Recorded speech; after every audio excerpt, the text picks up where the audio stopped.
दृश्य आपण पाहतोय की 4 ते 5 किलोमीटर लांब इतकी अशी ट्रॅक्टरची रांग या ठिकाणी लागलेली आहे।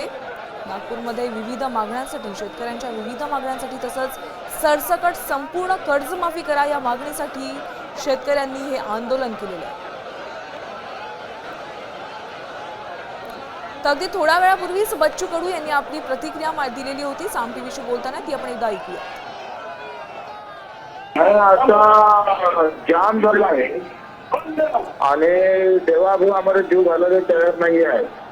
त्यांना आहे तिथंच आम्ही जाम करू, चौकेर, हैदराबाद, इंदोरा आणि याच्या बाजूनच रेल्वे आहे, रेल्वे आणि रेल्वे सुद्धा आम्ही जाम करू बोलवलं होतं। आज आंदोलन आज कसं जातं आणि तुम्ही सांगा बरं, तुम्ही असते तरी गेले असते का?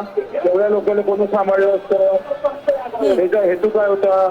आज बैठक बोलावता, बैठकीची गरज काय? निर्णय घ्या ना तुम्ही, निर्णय घ्या म्हणून सांगा। आता isakal.com आहे देशातील नंबर 1 ची मराठी न्यूज वेबसाईट। प्रत्येक अपडेटसाठी isakal.com ला नक्की भेट द्या।